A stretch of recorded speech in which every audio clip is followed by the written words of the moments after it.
I like to say that my grandpa intervened and made sure that we were safe because if the accident would happen, who knows? So Do you think that your grandpa is now your son? You know what I mean? It's like, it could be. I don't know because like my Hi, welcome to Life Generally, hosted by me, Jen Lofstrom, and me, Jen Tran. We are Gen Squared, and this podcast is about life as a Gen. Yay!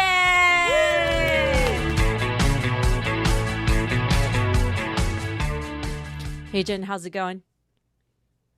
pretty good. How about yourself? It's pretty good. You know, tonight is a full moon. Ooh, spooky. Yeah. So, you know what we have to do in a full moon? Well, we have to tell spooky stories, right? Yes! Okay, besties. It's too hot for a campfire right now, but Today we have a special guest. I know you have heard it many times that, you know, at Life Generally, we always have special guests, but this time it is another special guest.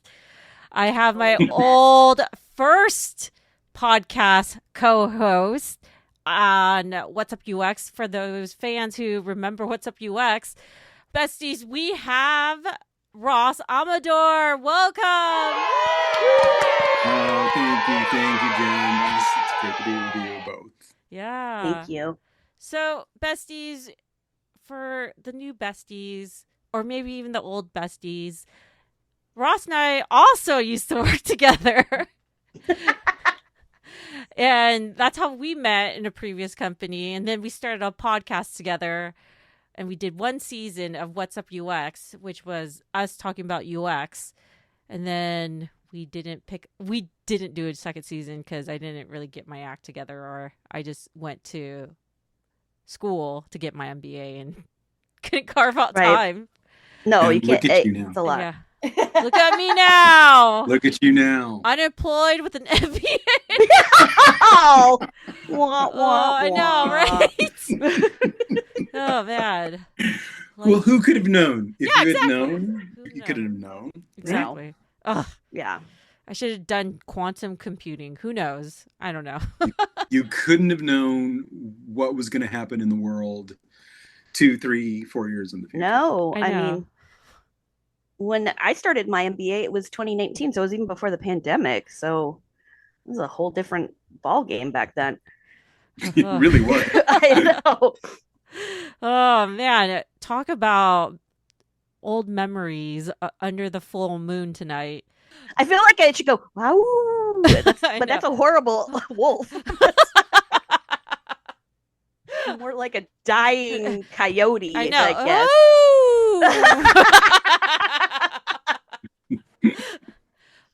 But tonight we're gonna do ghost stories under the campfire. Woo! Yay! Under the full moon. Under the Forget full the moon. campfire. Who needs a campfire when you have a It's full blazing moon? hot right now too. And it's hot as 100% humidity under the full moon. Right? I'm not. no fire can survive that. And nobody wants to stand by it. No. Uh, The muggiest summer that I've ever remembered. Well, I have to say, mosquitoes, campfires do detract mosquitoes, so that's the best thing. Even though Well, that it's is like helpful. 100% humidity. So, as long as we have smoke, maybe some s'mores. The S'mores? I'm all about that. Yeah, the mosquitoes can stay away while we take our ghost story episode Awesome. together. So, besties, sit on around the campfire and join us on this ghost story, because summer is about camping and ghost stories. I mean, yeah, it's almost Aug-tober. Oh my god. I think I call it Aug-tober because my birthday's in August, Mhm. and nothing really cool happens in August. So if I just hijack October and make it Aug-tober, it's better. I see. It's a contraction. I get it. I get it. All right. So, hey, do you guys believe in the paranormal? I do. I believe in the paranormal, but it also depends on like what part of paranormal, because there's a lot of different things. But as far as like ghosts and that kind of stuff, I do believe in a lot of it, and I like watching those kind of shows and stuff. What about you, Ross? Full disclosure, I was raised Catholic. But you're kind of trained. You're kind of primed Yeah. to believe in the ghost. So, yeah, it's a hard habit to break. I too believe in the paranormal, and I too am raised Catholic. Jen, you mentioned something like there's different sides of the paranormal. What do you mean by that? Like, I don't know Well, this other paranormal. sometimes it's like aliens are part of paranormal also, and also cryptids, which are like would be like Bigfoot kind of thing and Mothman. So those are also like paranormal kind of things, but we're talking about hauntings at this point. Well, if you have a alien story, that could be in it as well. If you had a third encounter of the cool... Is it third encounter? Third encounter of the cool kind? Of the cool kind? Yeah. I like that. I like that a lot. Awesome. Not third encounter of the evil kind. No, make it cool. It's gotta be cool. It sounds like a version of like Bill and Ted's Excellent Adventure.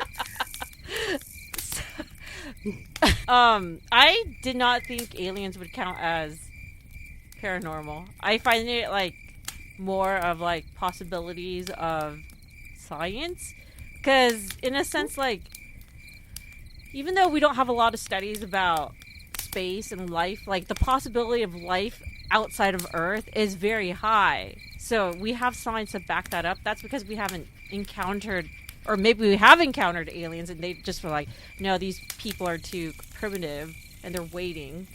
Or They could be lizard people. Or yeah, they could be lizard people and just hijack our Wi-Fi. Who knows? I don't know. But I'm just saying, like, I don't consider aliens paranormal in per se. Okay, that's good. Let me ask you, did you guys watch X-Files? Yeah. Yes. I loved it. You did? I loved it a lot. Yes. It freaked me out sometimes, but I loved it.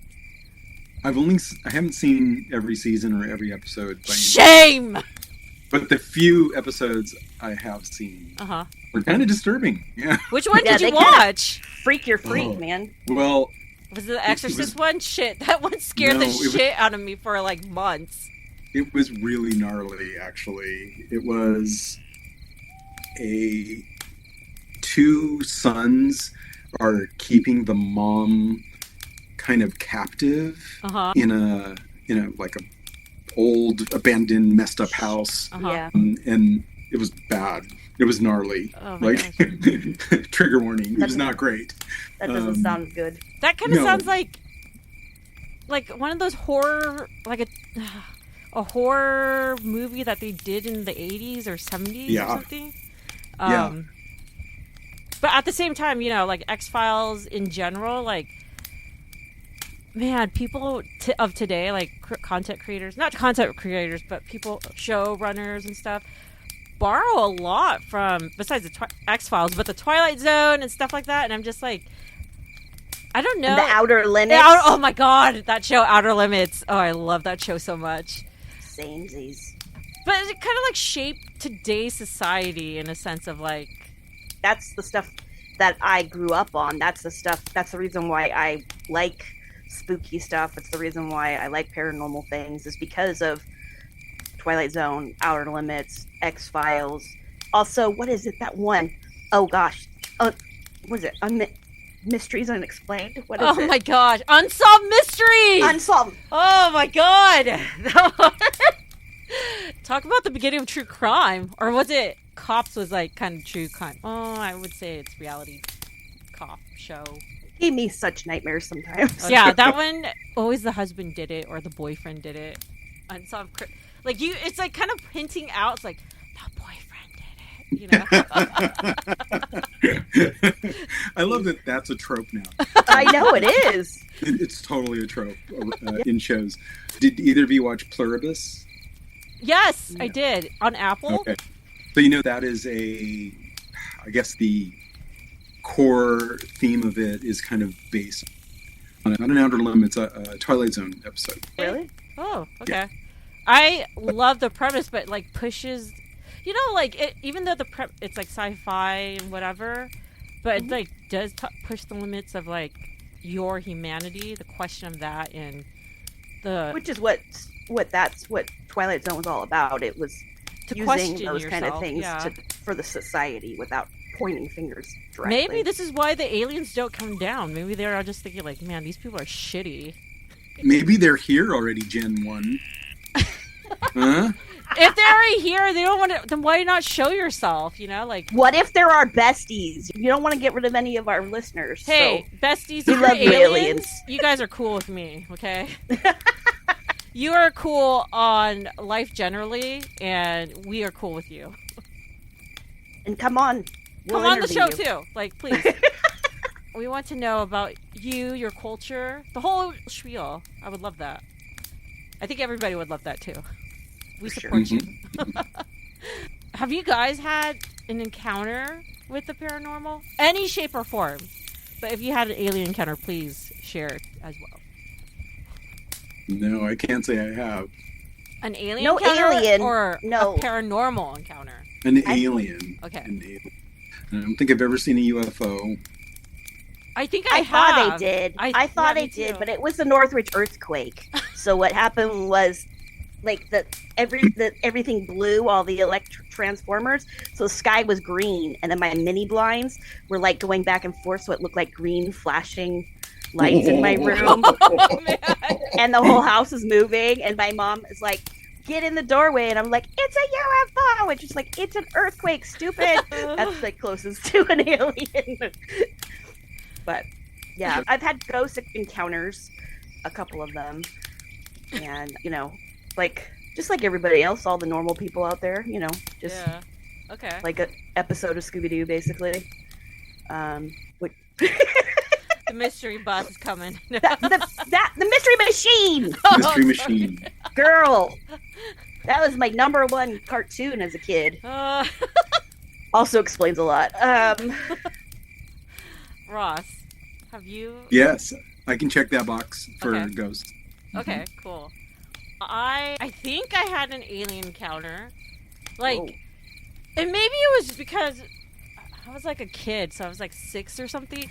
And I know, I'm not entirely sure because you don't see those in California in per se, like, of aliens in California. Yeah, I don't think there's a reports of aliens in California, right? And I remember when I was a kid seeing something that was very different in the sky as my mom was driving on the freeway. And I was just kind of like, that's not your typical plane. This is not your whatever. And I'm just like, is it an alien? It just felt really weird. And maybe I didn't understand physics or whatever. I don't know. Maybe it was my active imagination as a 6-year-old kid thinking it's an alien. But maybe I had an encounter.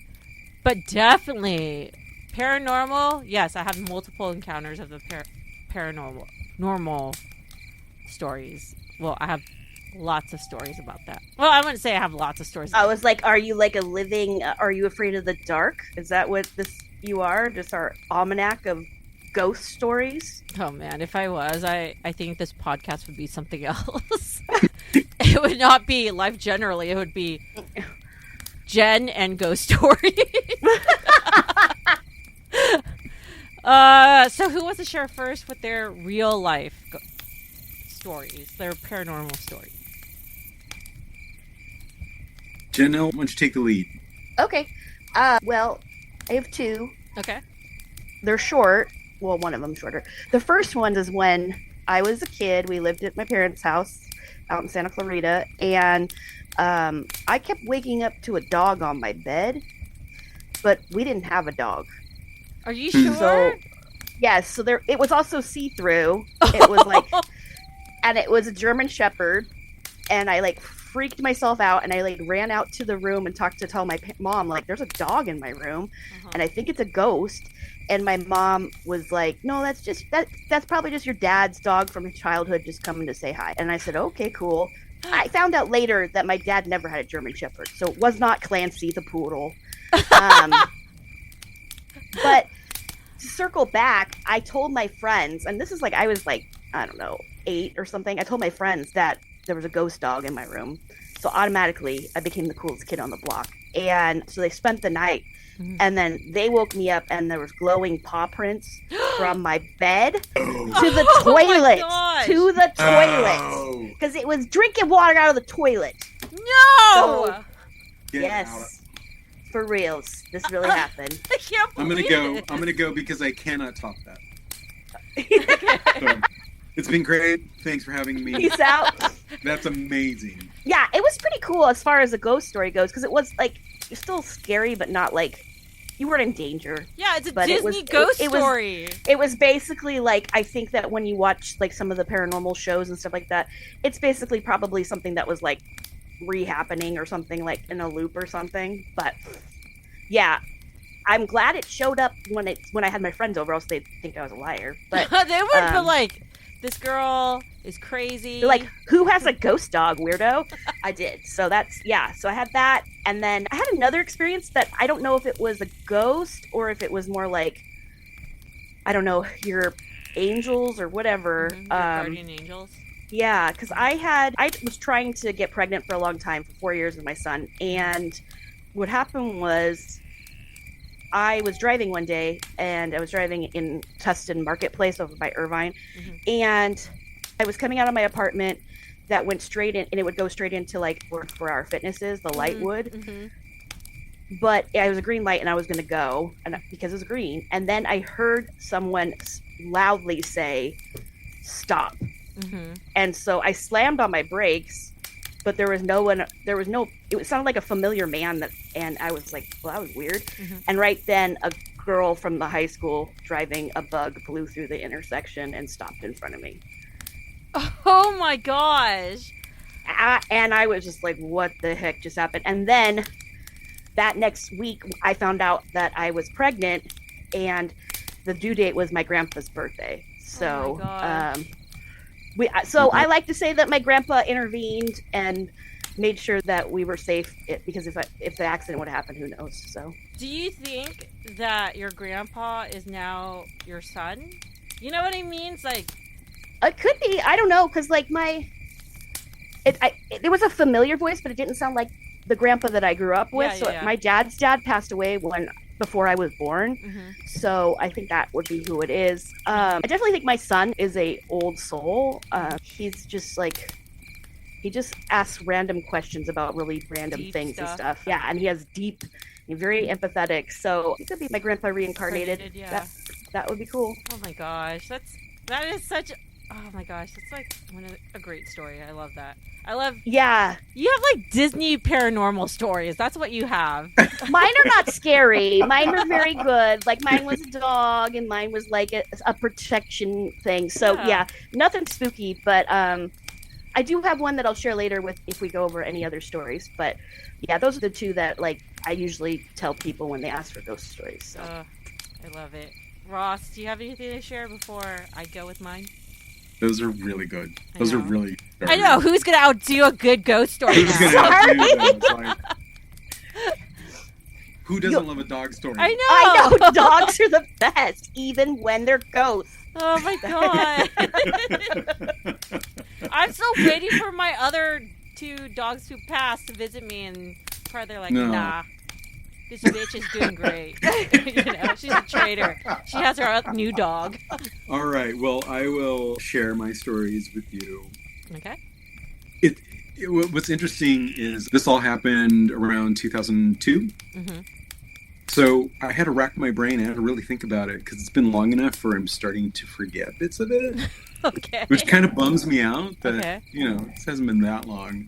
And it's not like I was a kid. This was whatever. I was in my 40s, I guess. You were an adult man. Late 30s. I was late 30s, whatever. Yeah. So,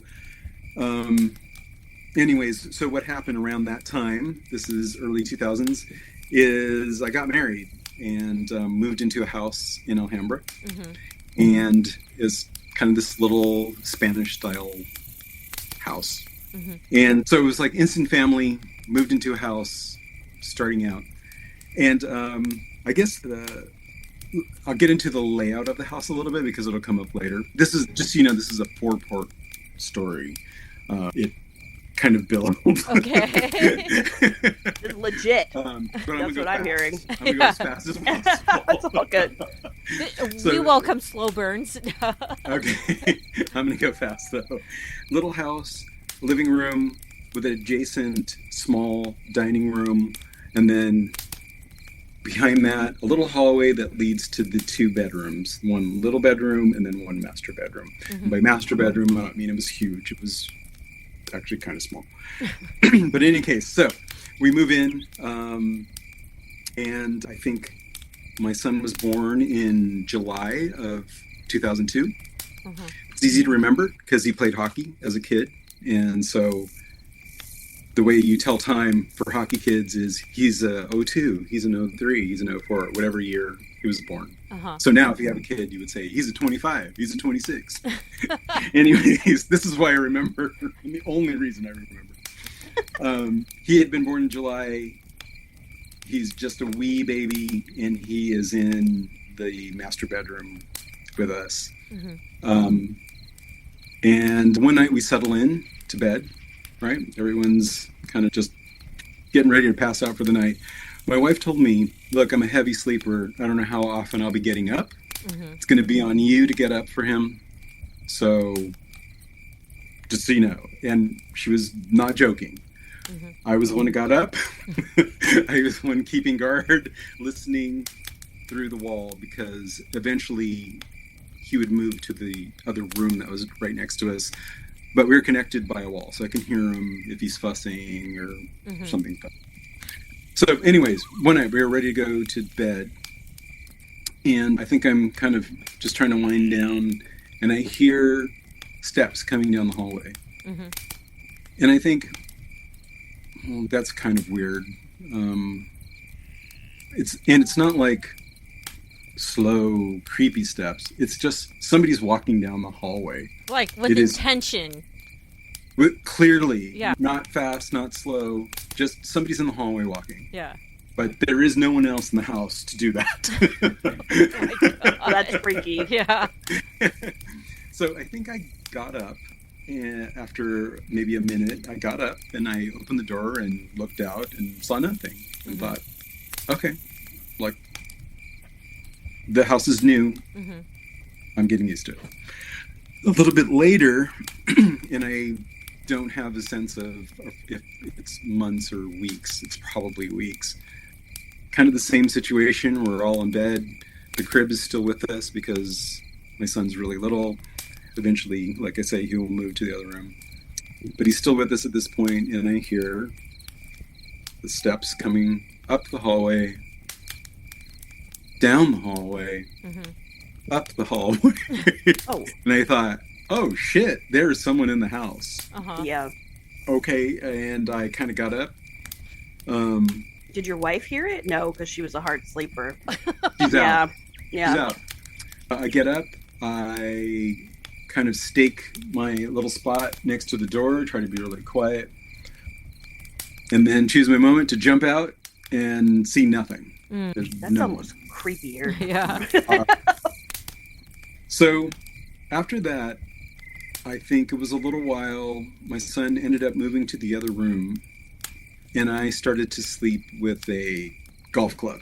Because I decided if there is someone and they're just faster than me and they can hear me, like getting up out of bed, ready to pounce, at least have a fighting chance. Yeah, and also you can hook them with the golf club. Like, it gives you a little distance. Yeah. It's better than having like keys in your hand. Yeah. You know? Like, I don't know what I think I'm going to do with a 9-iron in a hallway that's like this big.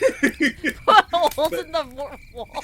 You're gonna go for their knees. And we're, and we're renting. It's not our house. We're renting the house. I can't wreck it. Yeah. So sure enough, this is maybe a few weeks later. I know it must have been more than that because my son had moved to the other room. Got my golf club. I'm ready to go. I hear the footsteps coming up the hallway. I hear the footsteps going down the hallway. And this time I woke up my wife and said, hey, do you hear this? Are you hearing this? And she's like, do you want me to call the cops? Like, yeah. Oh, she's here. What do you want me to do? Wow. She hears it. I'm like, no, if you call the cops, they're going to hear you. I mean, the house is completely quiet. Right? I'm like, no, you don't call the cops. Uh-huh. I'm like, just if something happens right now, because I'm going to jump out with my 9-iron and to see what happens. And she's like, okay, like, let's coordinate. We're teaming up. We're teaming up. We're a team here. Yes. You go out there and kill him, and I'll call 911. Yeah, exactly. So that's what we do. I jump out. There's nobody there. There's absolutely nothing. There's no noise in the house. There's nothing. And then I think this maybe happened 4 or 5 times. I think the last couple of times I just laid in bed and listened. And just waited?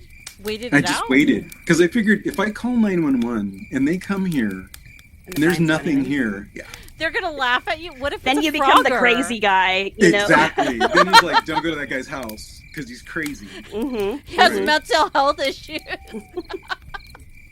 Cool. So that kind of played out and it seemed to have stopped. So a little later on, my son was born in the summer. It's getting later on in the year. The house is getting colder. It's like an older 40s house. So it's not super well insulated. Yeah. So when the weather started changing, it got a little bit cold. And one night, we're all in bed. I kind of woke up. I think I'd been asleep for a little bit. I woke up and I thought, it's kind of cold. I should go check on him in the other room. Sure he's okay. And he's got blankets, whatever. Make sure he's all right. So I go over to his room. I look into the crib and he's kind of all twisted up in blankets. There's no good way for me to fix his blankets and cover him without waking him up. So I think I'm just going to leave him. I don't want to wake him up. I go back to bed and I think I lay down for 15 minutes, maybe a little bit longer before I think, nah, it's pretty cold. I have to go cover him. Yeah. I get up, I go back to his room, I check on him, and I look down, and his blanket is perfectly under his arms. No! Like, perfectly, like, little cuff even. Right? Yeah. The blanket's just cuffed. I go back proper to bed. nanny and I fall right asleep. there. Yeah, like In a the swaddle. morning, in the morning, I wake up, and I think, what in the hell? I would never cuff a blanket. It's not a detail that I would engage in. What was that? Like, I didn't do that. I did not wake up, fix his blanket, cuff it under his arms, and then get up again to check to see if I had put the blanket on. So that one freaked me out a little bit. Yeah. I couldn't wrap my head around it. The only thing I knew for sure was that I would never cuff his blanket under him. That was the tell. Did anything like during that time was missing? Do you think you had a frogger in the house? A frogger? Yeah. Okay. So, oh my gosh. So it's somebody living inside your house that you don't know, and so when someone's hiding out. Yeah. I never thought of that. Yeah. Never even thought of it. Never considered it. Well, you know, this term, if it wasn't for TikTok or Instagram, like, it's like, I think this term may have been developed in 2019. Frogger, even though it has happened for decades prior to that, but that term is there. So yeah, I don't know. Like, I don't know if you're reflecting back. Like, do you think anything was missing? Like missing food?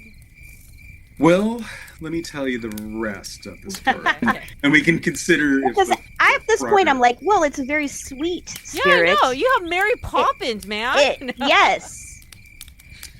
So a little later, I think maybe the following summer, 2003, maybe. All I know is he's not old enough to talk, but he's big enough to stand. So I guess that's the following spring. It was Father's Day. And he was holding on to one of those baby fences. I had a baby fence up between the dining room and the living room. And he was holding himself up and he was watching me as I wrapped a Father's Day present on top of a chair.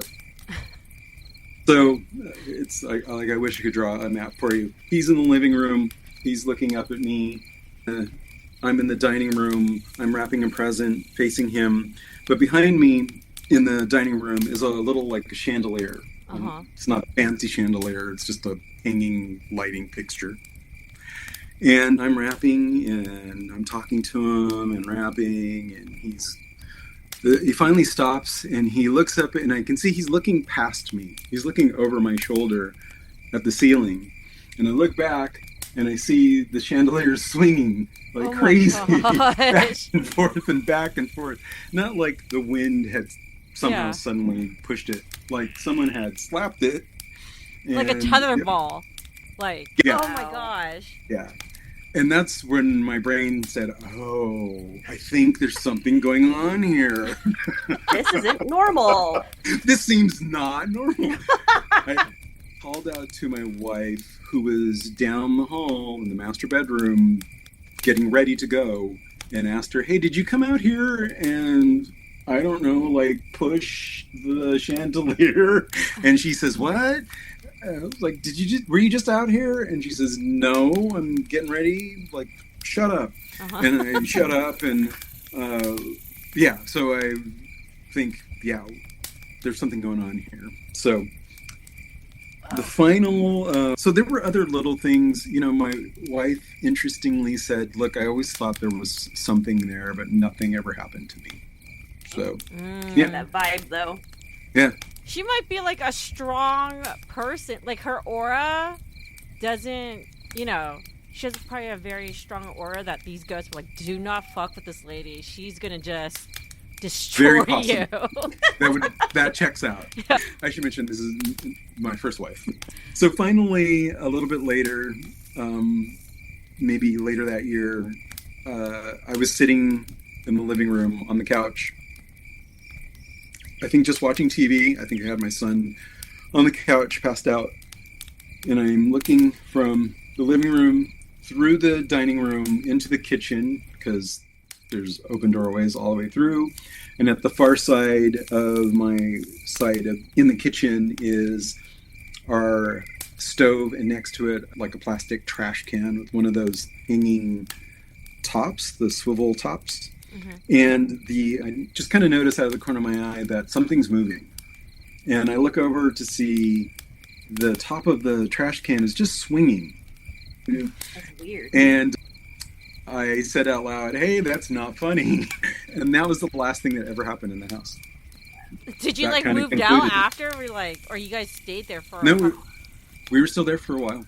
Really? Yeah. Like maybe because you acknowledged it stopped? I think I kind of said, look, I'm not cool with this. I'm not loving this. We are not cool. We're not cool.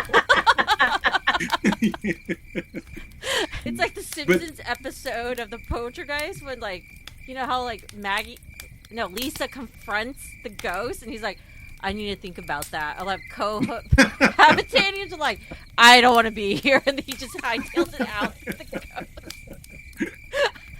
ghost. Was it that? No. There was no talking, unfortunately, but it never seemed like there was something dark or foreboding or anything. It was always, I don't know, it was always around my son, and then when I asked them to stop, they stopped. So kudos for that. Yeah, probably a sweet old lady ghost. Yeah. Maybe a relative. Maybe, yeah. That's still creepy when it's building on itself. I haven't had that experience. That would be unnerving after a while, because you're like, am I losing my mind, or am I really sleep deprived because I have a baby? Which one is it? Right. Or you have a frogger in the house. Or someone is squatting in your house and hiding in your attic, or there's a ghost. None of it sounds really logical, except for you're not sleeping well. But there's a piece of me that I'm not thinking of the stories that you told me about your ex-wife.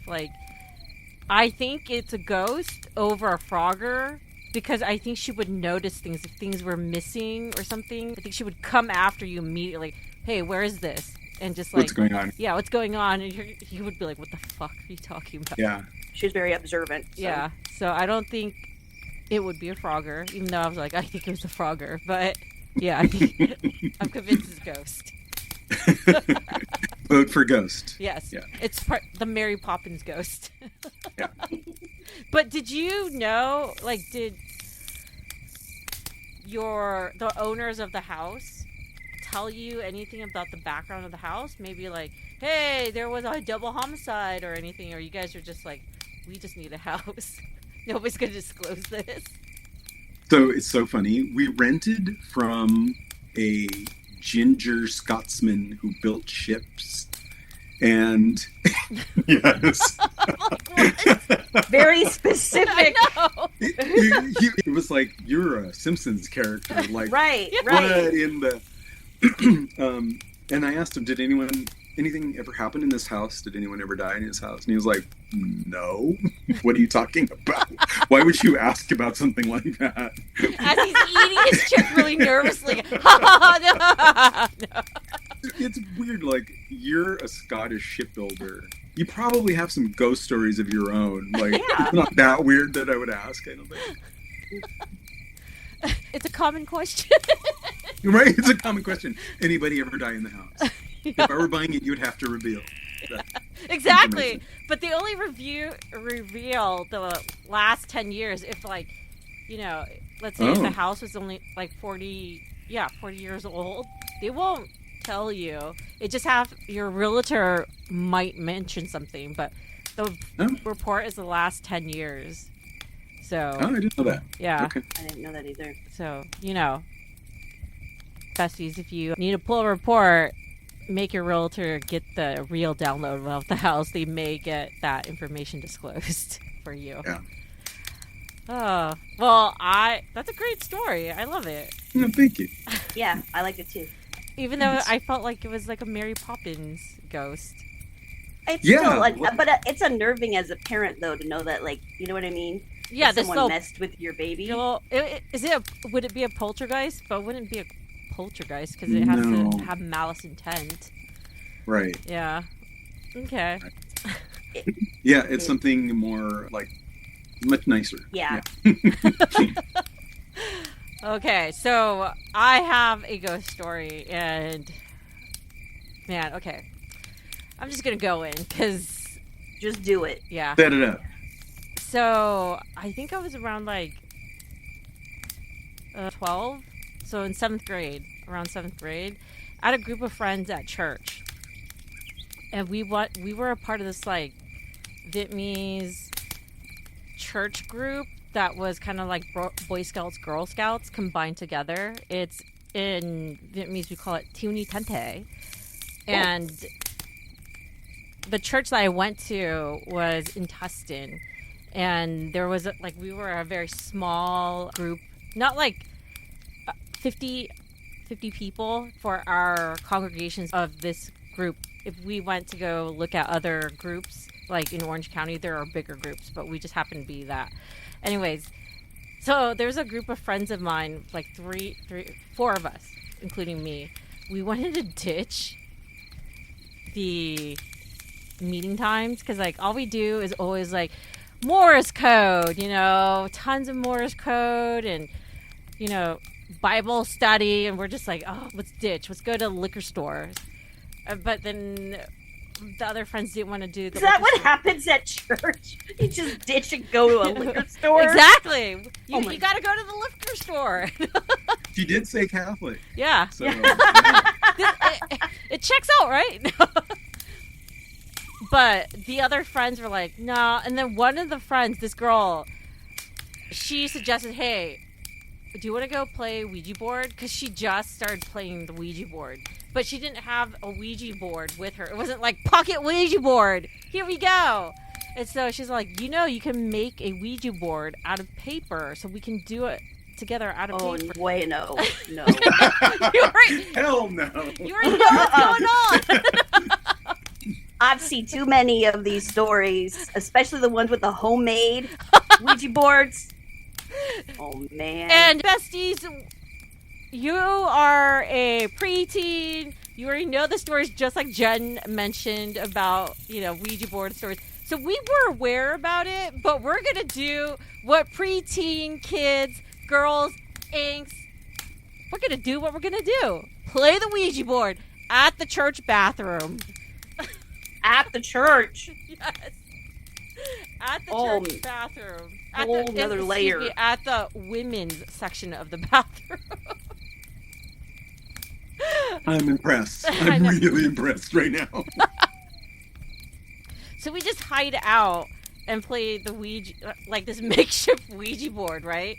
But we did know the rules. Was it like a piece of paper? Yeah, and like a piece of paper, and then the little like eyelet going through using it. So it was just like, you know, it was great. We got to like kill like an hour and a half just hanging out in the bathroom playing Ouija boards. And like you asked like pre-girl stuff, like pre-teen stuff, like am I going to, I don't know if this is a common theme that people ask, like what college am I going to go to? Who likes me? I know that would be a common thing, but like what career am I going to take? Maybe this is just, you know, Asian people being Asian, or probably me, but like, where am I going to go for college?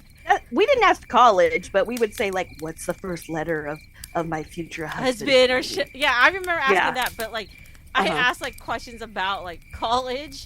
What is my career? The predictions were all wrong. So it, you know, but I did get the name of our ghost. And, you know, the question is like, are you a good ghost? Are you a bad ghost? You know, this ghost mentioned that it's a female ghost. And it said it was a good ghost. So it was the Holy Spirit. That's you what would I'm hope hearing. So, right? So one of the rules about like each encounter of your, if you don't know, besties, now you know, that you always have to close out the session with your ghost encounter, your Ouija board encounter. You always have to say goodbye. Yeah. You cannot just peace out. Yeah, you can't just like close the board or something. It just leaves the communication open. Exactly. So we always closed it out. And later on that night, maybe a couple days later, I think the ghost, well, I didn't think. The ghost did come home with me. So I brought the game with me. Like me and my sister made another makeshift Ouija board, and we started playing it in my bedroom.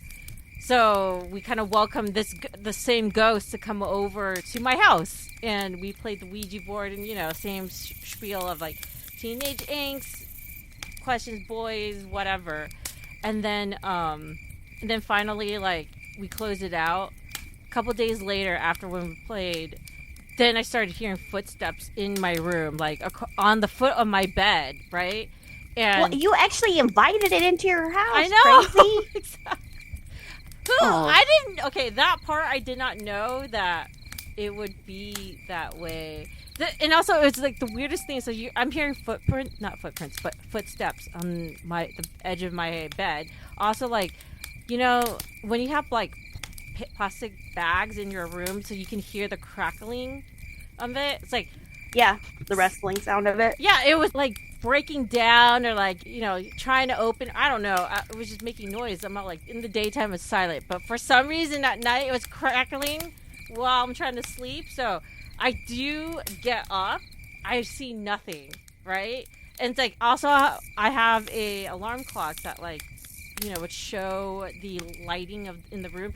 It would illuminate the room a little bit. Yes. And sometimes I would think about like, man, like thinking back then, I'm all thinking like, shit, I would rather be in darkness, you know, versus seeing it and seeing nothing. That's even worse because it solidifies you saw a ghost. Like you didn't see a ghost. It's in there with you. You can't see it. You know? Your mind's not playing tricks on you. Yeah. Because Yeah. And was it the Hat Man? Did you have Benadryl? What's the Hat? You don't know about Hat Man? No. All right. Okay, you have to follow. We'll save that. Okay. Yep. So then I'm all like, I don't know how, I didn't think I slept that night. Maybe eventually, like, you know, my heart was racing and I was able to calm myself down to just pass out. Or maybe even the ghost was like, okay, I'm dead. And just like, pow! I put the power, sleep on you, you know? I don't know. But I did go to sleep. I don't know how I did. Then and it happened continuously the next night. So a couple nights of the same shit, right? And then I told my mom, I'm like, hey, I think I have a ghost in my room. And my mom, because like my mom, it has a very interesting perspective about ghosts. And also I think when she was younger, she had a ghost encounter and it freaked the ghost off. Like after that, like ghosts don't mess with her. Wow. And so she and I, it's like she slept in my bedroom and she slept in my bedroom because I had a full-size bed, so we were able to fit 2 individuals in the bed. And then I was able to sleep through the night, right? Then the ghost disappeared. And so that resolved that. 6 months later, like, my sister... Talk about people do not learn their lesson. So I didn't really learn my lesson. We did it again. Me and my sister, and this time with my younger cousin, we played the Ouija board. Oh, now you brought in another family member? Yes. But it was the same ghost. This ghost never left. Oh. That's the thing. Like, this ghost did the same thing. This time... we played in the living room and it walked by, and so we were sleeping on the floor, right? And this time, and the lights were dim, and it was walking by next to me, back and forth. And then I heard like the pen drop up and down, and like I was just like, so I have dim lighting. It's in the living room. I see that there's nothing besides me, but it's walking right next to me, up and down, you know. Like, I hear it. I don't see anything. I get up, and I see this pen thing, like, a pen going up and down. So it is a ghost. You saw something, your pen moving up and down? Yeah, up and down. Just pick up, drop. And then it kind of freaked me out. And then I was, like, kind of, like, trying to shake my cousin, like, hey, you need to wake up. You need to see this, you know? That wasn't successful. And then... I think the ghost just knocked me out. Like, it was just like, okay, after my failed attempts to wake up my cousin, it knocked me out, and I was just, like, gone. And then I woke up my cousin, like, the next morning, the morning came, and I woke up, told my sister and cousin, I'm all like, hey, didn't you feel me trying to wake you up? Like, I was, like, violently shaking her, like, wake up, because she was in the center. And she's like, what are you talking about? Like... And I don't think my cousin is a hard sleeper, but that night she definitely was a really hard sleeper. And so yeah, I did not hang out in the living room at night for a while. But at the same time, it's like, you know, I have my mom. Maybe the ghost got scared off, but it was just very interesting in that per se. Then, okay, this is the final end of my little Ouija story. So you didn't learn from that? You did it again? I did again. Oh, man. This time, so from 12, jumped to 16. Okay. Not pencils. I am at a beach house with my friends and stuff like that. And we, you know, now I'm a full-blown teenager. So I'm a junior. And yeah, I'm a junior in high school. And we, you know, now teenagers be teenagers. They don't care. We're reckless. We play it. It's the same ghost that I encountered when I was 12. How do you know it's the same ghost? Because I asked for the name.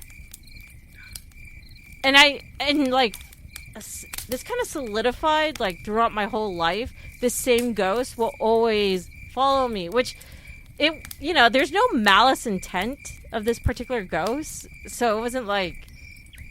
It was kind of like, and also it didn't, I'm not entirely sure if this ghost is my higher, my guardian angel or whatever the situation is. But yeah. There is a ghostly presence who just hangs out with me.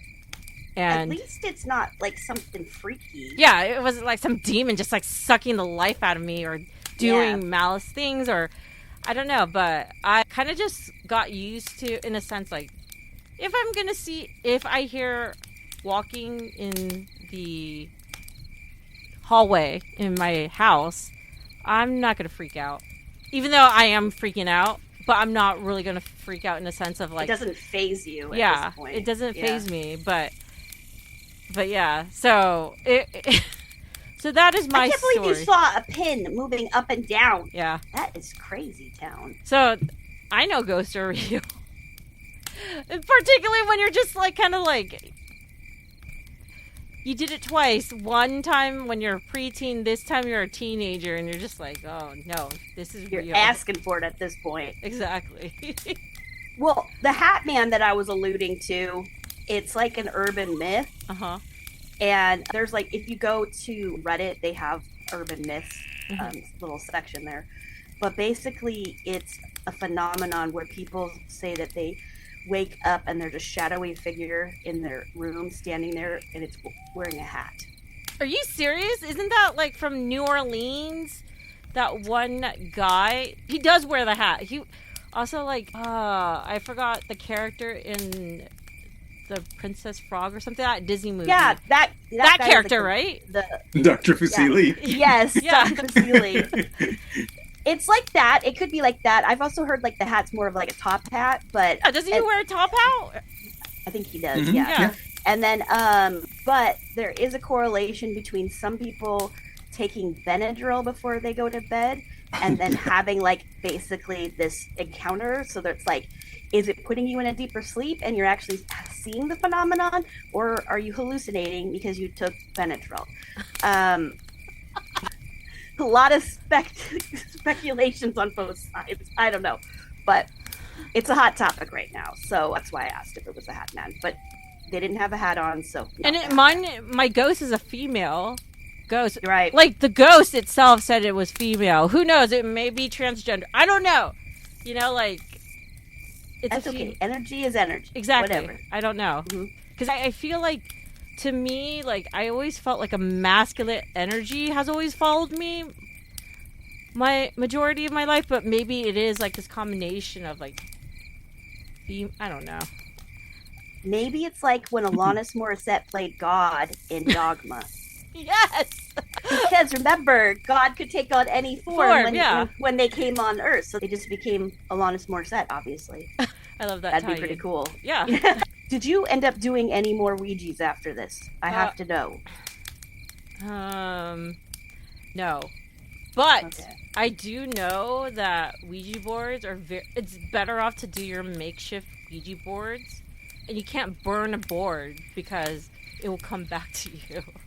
Right? Yeah, the creepy, yeah. But if you make your Ouija board out of paper and tear it up, it's technically like it. It's broken. It's broken. It's done. It's not like, yeah, you throw away the board. Like, there's many stories of like, even if you like throw away the board in the trash, it will come back to you. There's many stories about that. Or if you burn the board, like, man, of all things, don't burn the board. It's gonna upset whatever thing is there, and it's gonna come back to you. Probably burn down your house. All I know is if you find one, you move in somewhere and there's a Ouija board there, move out of the house. Just be done at that point. It's that bad. It's that bad. Everything I've seen, I don't know, I haven't experienced, but that would just freak me out. I don't know what I would. Something bad there. Yeah, I don't know necessarily what I would do. You know, like you see TikTok videos of like, when people are like first move in, they're renovating their house or whatever, and they see like, you know, jars of stuff, and they don't know the context is, dude, a witch or somebody had collected this stuff. That's like voodoo stuff. Yeah, voodoo right there, stuff man. or whatever. Do not open the containers. Just trash them. Like, gently throw them in the trash. They're sealed with wax. Exactly. But I'm going to open them up because it looks like there's chicken bones in there. No, don't touch them. Don't touch them. Just put them in the trash. After Gently you've seen put it horror in the trash. movies. Yeah. And just let the trash men take it, and it will go somewhere. Do not open them. But if let's say I did see a Ouija, I discovered a Ouija board in my house, I'm not even entirely sure how I would be able to get rid of it. Like, can you throw in the trash knowing that it may come back, you know? Like, I don't know. Besides getting like a priest, a monk, a rabbi, all whatever, you know, holy men you can get in your house to like cleanse the house and bury the board.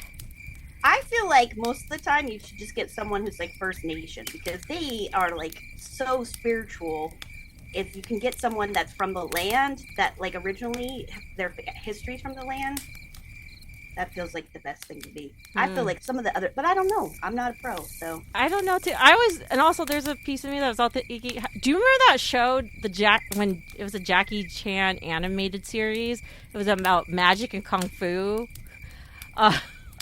I did not watch the show. No. It was like, It sounds amazing. It sounds like something I could watch now. It was like later aughts. Ooh. Oh no, early aughts. Later 90s, right?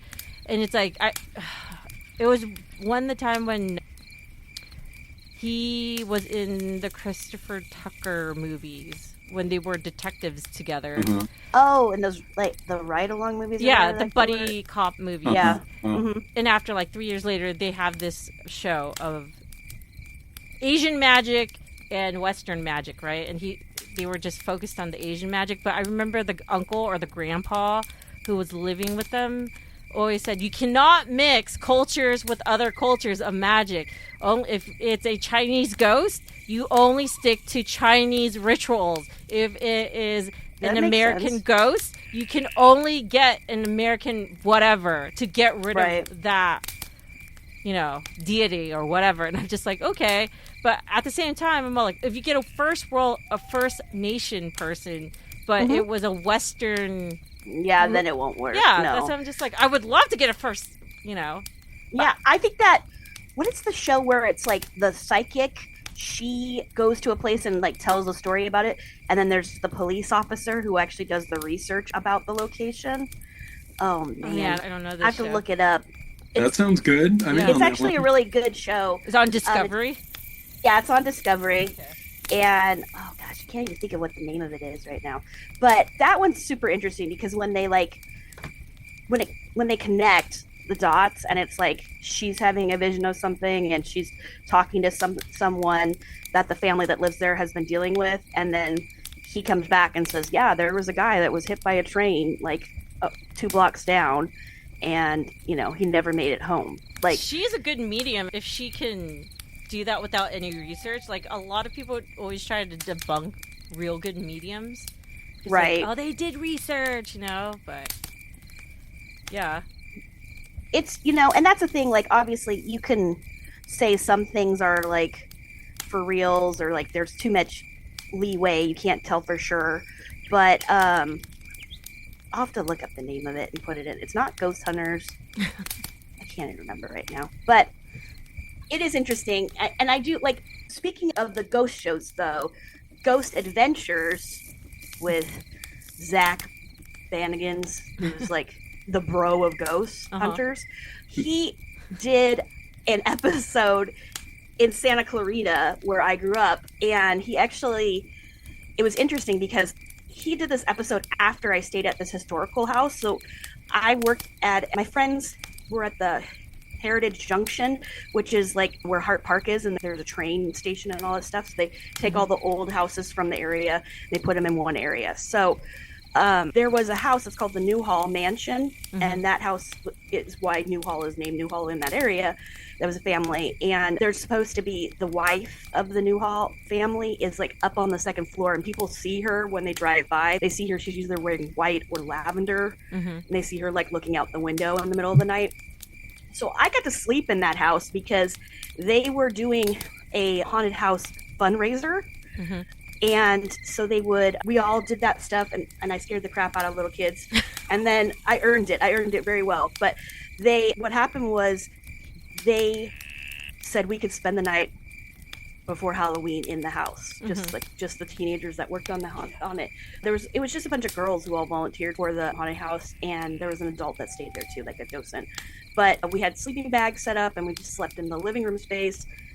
I want to tell you a couple things. One, it was freaking freezing in there, and it's not that cold in Santa Clarita, and it's a colder time of year ish, but October is usually pretty hot, especially inland in SoCal. So it got really cold, and I kept hearing this like high pitched whistle, and I woke up everybody, and they heard it too, and at one point, some girls were in the kitchen and they saw a plate move. I didn't get to see the plate move. Oh, man. But then I was like, well, I'm not freaking sleeping. Like, I was awake the whole night then, like, totally awake. Mm-hmm. So years later, probably like 10 years later, Zach and the ghost crew at Ghost Adventures go, and they had the experience with the high-pitched whistle, and they talk about it, and they got it on camera, and I was like, oh my freaking God. I heard that sound when I was there a bazillion years ago. So... Do you know what it was? Like, what they said it was? On that show, they speculate everything. If you really like Ghost Adventures, I get it, guys. It's a fun show, but there's a lot of speculation and not a lot of busting. Like, so, you know what I'm saying? Like, they're not like, oh, this, like, if you watch Kindred Spirits, with Amy Bruni and Adam Berry, they'll try to, like, debunk things. But Ghost Adventures is a little more sensationalized, I would say. Yeah. I mean, they have pictures of themselves, like, at the beginning, and they're like, we go to real places. We're real professionals. And they're, like, making crazy faces when it says they're professionals. And that's, I don't know. That's not good branding. But, yes, that was kind of creepy. They didn't know what it was. Like, there's a train station there, so it could be something related to the train station, or maybe something related to the farm that used to be in the area. But it was also... I woke up and I was freezing cold, and I found out that no one else was cold that night either. So, which usually means spooky things. Yeah. So, because like typically, don't they say when it's like cold areas, like isolated areas in a house, it always says like, oh, a spirit is in there. Like you are in the presence of a spirit. That's what the common thing that I hear about. It's like, oh, okay, it's even though, maybe logically you're in your head like, oh, it's the pocket of whatever that's holding that. But sometimes it's like, no, there shouldn't be a pocket. It's cold air, period, type of deal. You can't explain it. Right. It wasn't just like a draft or anything like that. So, I had talked myself out of all of it, even though I couldn't sleep. But then watching the episode years later of them inspecting the same area and having that stuff happen, they talked about a cold, and they did like a thermo, thing, and it was like, that's all the stuff I saw there. But I talked myself out of it, and I was like, oh no, you're just all, because you're trying to logic yourself, like, yeah, because like you said, you don't want to be like the crazy person. It's like, no. And the other thing is, like, of course, like, you're in a place that people say is haunted. It's also like a really old place, so like, how much of it is your mind playing tricks on you too, and how much of it is like, it was Halloween time and we were doing a haunted house in there. So, that's how I talked myself out of it. I was just like, oh yeah, this is just your mind playing tricks on you. But then later when I saw that episode, I called one of my friends who did it with me, and I was like, oh my God. And so she watched it too, and she was like, that is the sound. Yeah. So I didn't see anything, but like I said, some of the girls saw a plate move, so still creepy. That is creepy. The show that I was thinking of before is called The Dead Files. The Dead Files. Huh. And that's with Amy Allen, who is the psychic, and then Steve DeChevy, who is a retired police detective, homicide from NYPD. Well, I better check that show out tonight. Yeah, it's interesting. Full moon. Under the full moon. Exactly. You just love tempting fate, don't you, Jen? I guess, like, you know what? When I'm all thinking about it, like, you know how, like, so people always say, like, I always, like, go out on my own type of deal. Like, whatever it is, if it is almost impossible to do, I'm gonna do it because I don't know why, and I'm just, like, tempting fate. Like, I don't care if I'm gonna succeed or fail. I just want to do it. I don't know. It's like, and just tempting it. And I'm all like... It's like no regrets kind of mentality, right? Like, you're like, if I didn't try it, then I'd be like, well, what if something happened and I missed that? Yeah. But I have to say, okay, so the ghost, I have forgot. So it's been like this last encounter of the Ouija board. So I have it since 16. I don't think I've ever played it again. I don't remember what my ghost's name is. I think I wrote it down in a diary somewhere, but I'm not gonna go find the diary wherever it is in my parents' room. You'll hear it in your dreams tonight. Yeah, this is the night. Don't say it aloud, okay? Not tonight. Under the full moon. Under the full moon, exactly. Don't do it. But yeah, I don't know. Like, when I'm thinking about it, like, okay, I am a lady in my middle age. Would I play the Ouija board again? I still would play the Ouija board if it's only paper made. I would not play a real makeshift one. But you did not learn your lesson. Hey, I'm not playing it alone, and I know you need to say, you know, hi and goodbye. Always close out your sessions, you know, and rip out your Ouija board paper and throw it in the trash. And that's it. Or if you have a friend who has a Ouija board and they bring it with them, then you don't have to worry about it. I've never seen a real Ouija board. Oh, I have. Oh, My friends in high school had them. Wait, and you've never seen a real Ouija board? Yeah, I've never seen a real. Besides, you know, if I was at the toy store, like, you know, who was the game maker? Oh gosh. Is it Parker Brothers or whatever? It's like, how sad it is, like, you see a Ouija board at Target, right? You're purchasing this. Think about how long that game, though, has been around. On the shelf. Yeah. It's over 100 years, I think. And they make new ones. If you flip on the back, it says made in China. No, and if you go to some, like, really cool Halloween spooky time, like, event, there are crafters who make, like, wood ones and stuff, too. Yeah. Very cool ones. Yeah. I've never seen a real Ouija board ever in my life, besides the makeshift ones that I've made. And I've never, you know, I'm not going to go purchase the ones at Target. And yeah, that would be cool. But I'm never going to buy it from a crafter, you know, like a person who put their heart. Who knows what they put in it? Yeah, exactly. You don't know if that thing's cursed. You don't know. You're like, oh. Yeah, exactly. That's how I'm like, no. I'm not I don't think anybody will gift me a Ouija board because they're expensive. Not the Parker Brothers ones, but, you know, a one that was crafted. I'm all like, if you're going to do that, please just get me a chess set crafted because I would appreciate that better and that be used more.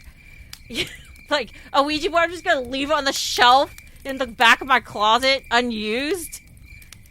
No thanks. Yeah, no thank you for the gesture. No thank you. You know? Yeah, no. But yeah, we used to use ours, but my mom had a rule that no Ouija boards in the house, but my friend had one, so and her house she couldn't have all the girls over, so we would set up a tent in my parents' yard. So technically, I was following my mom's rules, and there was no Ouija board in the house. I love this. Outside. Love the workaround. I know. Yeah. I love it. Yeah. Why aren't you a politician? She couldn't. She wasn't mad at me. She was like, "Well, I guess that's true. Just don't bring it in the house." So we didn't. We would do that sometimes. But a couple of my friends who were religious, they were like, "Yeah, no, I'm peacing out." Yeah, I'll be out. Yeah, they're like, "I'll come back." But I don't think we had anything like. There wasn't anything that was like revolutionary that I experienced. But it was just one of those Parker Brothers like Ouija boards with a plastic flat shed, you know. Yeah, so like I always heard the homemade ones are the ones that are freaky deaky because you don't know if you're making it wrong and there's bad intentions or you're doing something and not closing the door, like that's riskier, but hey, makeshift ones out of paper, it's fine. All I know, I mean, I did counter, like my son had said one time, like, "Hey mom, why did they sell these elves on the shelves like at the store are they real? Like, why would they sell them at the store if they're not real? Like, and like, why would Santa say, hey, go buy one?"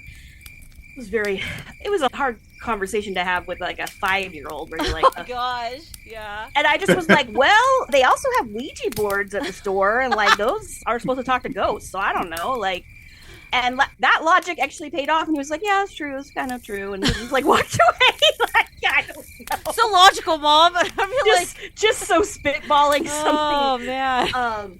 But yeah, see, so Ouija boards and elves on the shelves, basically the same thing. Just saying. Oh man, my cackle's coming out right now. Like I sound like Agatha from the Marvel show. That's the best. But well, you're a brave soul. That's all I gotta say about that. Yeah. Maybe too brave. Well, thank you, Ross, for being on the show. Yay! Yay! Ross, could you tell the besties of where they can contact you?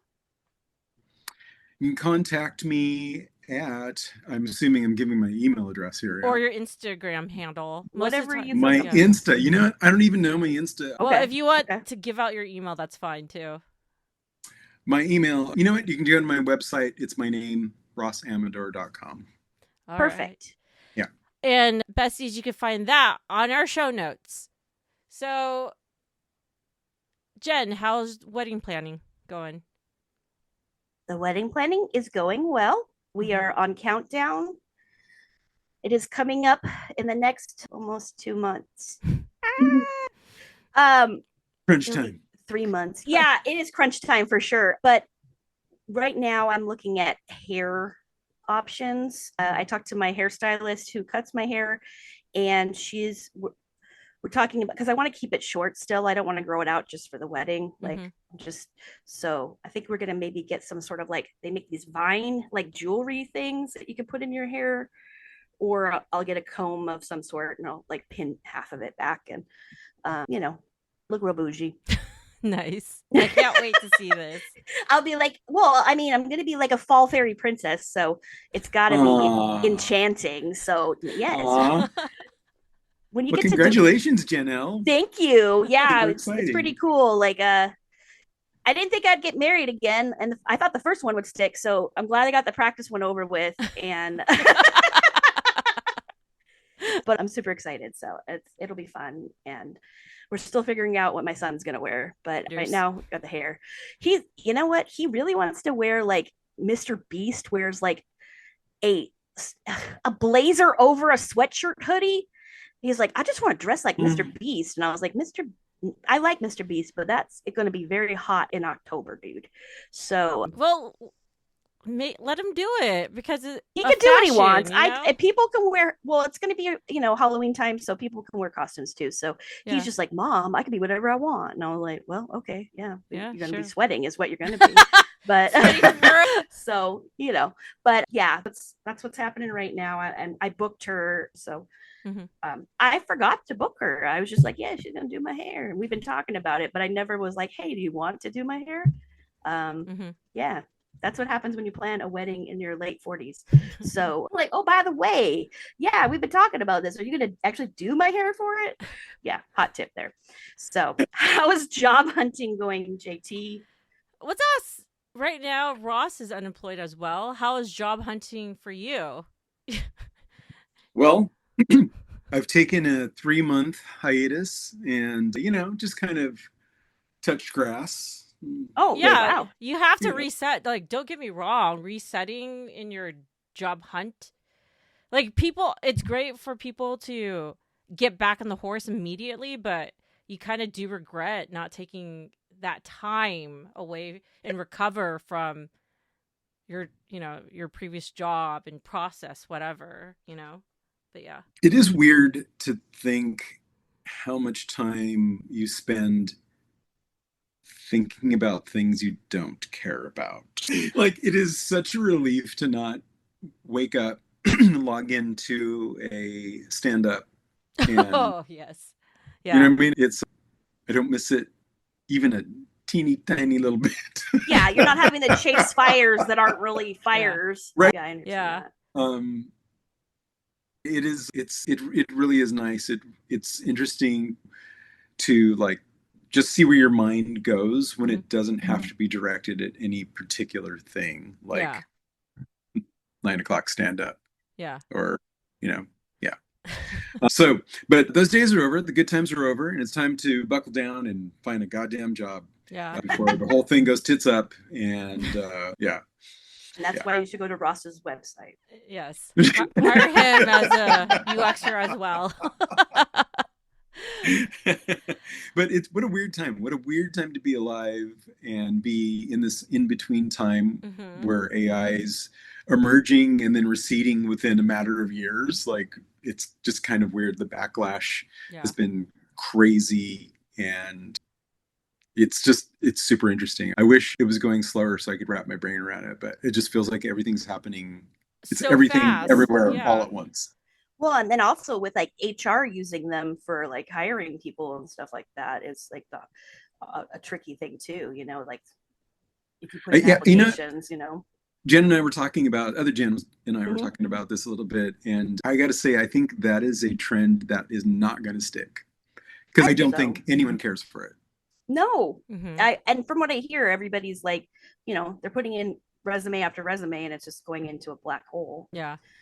So it's not going to sustain itself. At a certain point, people are going to be like, well, I'm just going to walk to places or something. Like, I don't know. Like, Yeah, like honestly, like you did. Oh man, Exactly. You don't Here's my understand. resume. I've been thinking about doing that myself, like just handing in my Walk resume, in.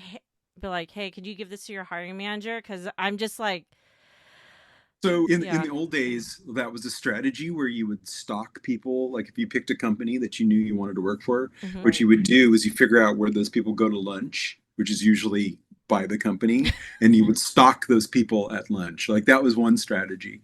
And I think it's a good one. Like yeah, now I'm all thinking like, yeah, you may have to do that, like stalk these people or just show up to wherever. it's but a like, long game. Yeah. Like you can't be, if you're too obvious, I think it's too weird. But You don't want to be creepy, but you don't want to Exactly. be creepy, like come on too strong is a turn off. Yeah. I know someone who, when he was starting his career in like graphic design and stuff, and he wanted to work at Blizzard, he kept applying and wasn't getting it. So he ended up working at a post office box place, like where you could rent the boxes Mhm. for your mail. And it happened to be the one that Blizzard had their PO box at. So he actually met people from Blizzard, and he's been working there ever since. So No way. Yeah. Go him. yeah, that was like 25 years ago or something. Okay, now, yeah, I don't think they would See? And care now. It is a weird proximity game. Yeah. Yeah. In one way, yeah. They even say that for dating too. Like if you want to meet Yeah. someone, you should go to the area where you think that you would like to live, or like the people around that area and stuff. Yeah. So it's, things used to be about meeting people in person and like all that kind of stuff. So I think some of it's going to come back because people are so tired of just like filling out forms for robots, Yeah, exactly. All the number pushing and everything. So yeah. So, yeah, job hunting for me is, like Ross mentioned, we talked a little bit about it. It's just, I'm just meh. Like, I just got another no. At least, like, That's actually a good thing when you hear something. yeah, versus being ghosted, which in the bigger picture, but even so, like, I was describing to Ross about this place that I wanted to work for. He's all like, well, the commute to this place, because it's an everyday on-site office job, like being on site. And he's all like, the commute will destroy you. And I'm all like, I remember, I used to commute from Irvine to El Segundo, and then we moved closer from Long Beach to El Segundo. And it would be the same. I remember, if I could stop at El Segundo, I would, because I drive past El Segundo and go all the way to downtown LA. So yeah, Oh, wow. he's just like, you brought, like, Ross, you brought me perspective. You're kind of like, the commute will destroy you. And I'm all like, yeah, I remember like 6 months in, the commute did kind of destroy me. Like, it was very hard, it sucks the life out of you. Yeah. Yeah, it really does. Like, that's like when we talk about the podcast stuff, and I'm like, I wish I could, but I spend 4 hours a day in traffic, so Yeah. my mind is numb at this point. Yeah. It's no good. No. So yeah, maybe it is like in perspective, like maybe it's a good thing they said no, even though I was bummed. Nobody likes to hear rejection in general, like dating or jobs or anything. So Right. I have to take it into stride in that sense. So that's my job. My job hunting. Keep hunting. Yeah, keep It's on all hunting. good. The hunt Keep your head up. continues. Yeah. Yeah. So, what is your guys' burnout meter? Dead, exhausted, surviving, content, or thriving? Jen, do you want to go? Yeah. I would say I'm between exhausted and surviving right now. It's just like, it's so, you know what I'm saying? Like, I'm just like, well, I have a little more energy to do some things, but then once I push myself, then I'm like back to exhausted again. So, yeah, just a lot of things happening. But I did get to go to a really cool event that if you see it come out again, it's supposed to come back to LA. It is a solve along murder she wrote. And I saw that with my friend from college because we both love Murder She Wrote. And it was really cool. Like they show the show, but then it's like basically like kind of like, I don't know, it's like a live show of it. And then there's a person that's hosting it. And then you get to decide who you think of the murderer is. And then you like go through the whole episode. It's fun. I'm not doing it justice, but that was fun. So that I literally was like so exhausted, and my fiance was like, you should like not go to that thing because you've done too much. And I was like, I'm going to it. Because it probably like energizes you, right? It did. Yeah, it was definitely necessary. So that's the tricky thing is like between like, I still want to do things, but I'm also exhausted. So yeah, that's where I'm at. What about you, Ross? How are you? Dead, exhausted, surviving, content, or thriving on the burnout meter? I'm in a weird place of a little bit of almost all of them. You're across the whole gamut. Everything all at once. Yeah. I think I'm in a weird place. I get to choose my schedule right now, right? It's up to me. How do you want to spend your day? What do you want to focus on? And only recently it's been, all right, I need to start seriously working on the job search, taking it seriously. But that happened this week, right? It's Wednesday. Before that, it was, how do you want to spend your time? Like, what do you want to do? What are we doing today? So trying to take over the world. You forget, like, oh, that I wanted to take over the world. Why didn't I spend doing that like anymore? Pinky in the Brain, all the right? Time? Yeah. There's no excuse that I'm too tired to take over the world. That's baloney. That is baloney. It's a baloney excuse. I'm so tired. Yeah. Yes. So I think, what works for me is to have something obviously to look forward to and to keep you like excited about waking up the next day so that the days don't all blend together, because that's a thing, right? Yeah. Especially when you're not working and you have to create your own routines. And we just got a new kitty. Aww. And the new kitty, so full of life, so happy to be here, so happy to be hope. A new kitty in the world. Yeah. It's inspiring. I love that. I love that. Jen, you should just get another dog. Oh, Drew already said no. You're like, I asked. I asked many times. You're like, I'm home. Let's just do it. Yeah. Nope. He's like, no. So for me, I am content. Like, I went to a stationery event last weekend and I won a fountain pen, like a Twisby fountain pen. And those pens are like kind of expensive. So that was very nice. I loved it. Is that the kind of pen that Ghost had? No.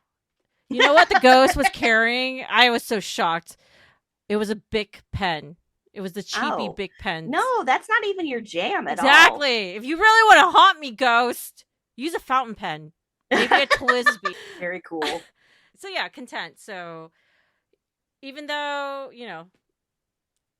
job hunting is a struggle, but you still got to find your joy in every day, right? Yeah. So yeah. And if writing with a fountain pen brings you joy, then rock on, sister. Yay! So what is your health scale from 1 being poor to 10? Jen? My health score is like a solid 7 right now. Nice. Yeah. I'm like doing more, moving more. So cool. Yeah. What about you, Jen? So my health scale would be 7, 8. But the mosquitoes are out because I'm all like, oh, I should do more running and stuff like that. I feel like every week I say I'm trying to do more running and I don't do it because it's too hot. But yeah, 7, 8. But I'm doing like a lot of yoga and stuff. So it's nice. It's too hot. It's too hot. It is hot. And the mosquitoes are out. It's just painful to run in that type of condition because I have sweet blood and they love it. Mm. And They know. Yeah. They That know. sounds good. Yeah, exactly. It's probably from Campfire s'mores. Yeah. You know how much I love my Campfire s'mores. Eat a salad, Jen. Yeah, I know. Not right now with the parasite stuff that's going on. How about you, Ross? What's your health scale? Oh God, I can't imagine anybody cares except for my insurance company. I'll say, well, they did ask us to talk to you. Okay, that makes sense then. I'll say 7. I'm having a hard time keeping my teeth in my head. I think I'm just at that age where they give up, so they just start breaking. Ugh. Yeah. Ugh. It's like a cumulative thing. I feel like you take care of your teeth and you do all these things, and then like all of them just decide to like not, all get cavities or like crack at the same time. So yeah. It's fine. It's only money. Right? At least your dentist didn't say I got a new dentist who is not my dentist. They said, hey, they look in my mouth and says, wow, your mouth has really seen things. Oh, wow. What does that even mean? I don't know, but it sounded very inappropriate. Yeah. And It does. also It sounds even super worse now. Yeah. ego problem for me. Yeah. I was just like, leave my teeth alone. Your So mouth has seen things. Jesus. Jeez. yeah. So my mouth's seen things, guys. Made me feel real good about my dental hygiene. But yeah. So what happens when we get old, apparently. Okay. It's brutal. So, Jen, where can you tell the besties where they can find us? Well, besties, you could make your own Ouija board, as Jen explained. Yes. But I don't know if you'll contact us there. I think you'll probably have better luck going on Instagram and finding us at life.generally with a J, or you can go to Facebook and search Life Generally. We have our own page there. And also you can email us, and that's at lifegenerally@gmail.com, and generally is with a J. So, besties, if you want to support us financially, you can buy us a coffee on buymeacoffee.com/lifegenerally with a J. That is buymeacoffee.com/lifegenerally with a J. And you can find that on our show notes as well. If you like us, but you love us, but you can't afford to support us financially, that is okay. You can always tell your friends, family, or frenemies about this podcast, or anybody. You can tell ghosts too. Yes, it's please. okay. Tell the ghost, maybe the aliens. As long as they can like subscribe or follow. We're good. Yeah. Please subscribe, follow. You can follow us on our socials and also on your preferred platform of listening to this podcast. That could be on YouTube, Apple, or Spotify. And you could even make comments on any of them, and that'll help us to get more notice from the algorithm. So you could even say there's no such thing as aliens. That's okay. You could do you. But for those alien besties, we cool. We know you. Is that another episode? Is that a different episode? we should do it. We'll call it the Gen X Files. Yeah, exactly. And... Gen X Files. That's awesome. Okay. Any last words? Ross, do you have a last word? Thank you for having me. You guys are super fun. I've really enjoyed this. Thank you so much. Oh, thank you, Ross, for being here with us. Yeah. And on our campfire. You could come back and we'll talk about other spooky things sometime too. Whatever. Let's do that. Yeah, that sounds fun. Let's do that. There's tons of stuff. I was just thinking, I have another story for another time, which has to do with ghost travel. Okay. Mm-hmm. All right. That sounds good. Well, we'll leave it as a cliffhanger. Like, come back to be continued. Yes. Sounds good. Jen. Jinx. I know. You owe me a Coke. My last words would be I would say don't welcome a ghost into your home. Just avoid that. Dude, it's like the Disney lady of ghosts. I know, but here's the dealio. Like, I don't even put a welcome mat out because, like, I don't even want some people coming in my house. So why would I welcome a ghost? Just saying. Oh my gosh. I just cannot. It seems like a super bad idea. It just does, right? It just, yeah. So don't listen to Jen. Don't listen to Jen. No homemade Ouija boards and say, like, come on over. No. Come on over multiple times. Yeah, you just say it like Christina Aguilera from the, like, early late 90s. She's like, come on over, ghosty. Right? Is that oh my gosh. Oh, I am dying. Watch out, Weird Al. I know. Run for his money right now. Exactly. All right, my last words would be, do not purchase a Ouija board. If you want a Ouija board, definitely make your own so you can dispose it easier. Versus take the Benadryl first, and then maybe the Hat Man will hang out with you. That makes sense. All right. Until next time, Jen Squared out. Good job. Good job. Thank you. Thank you.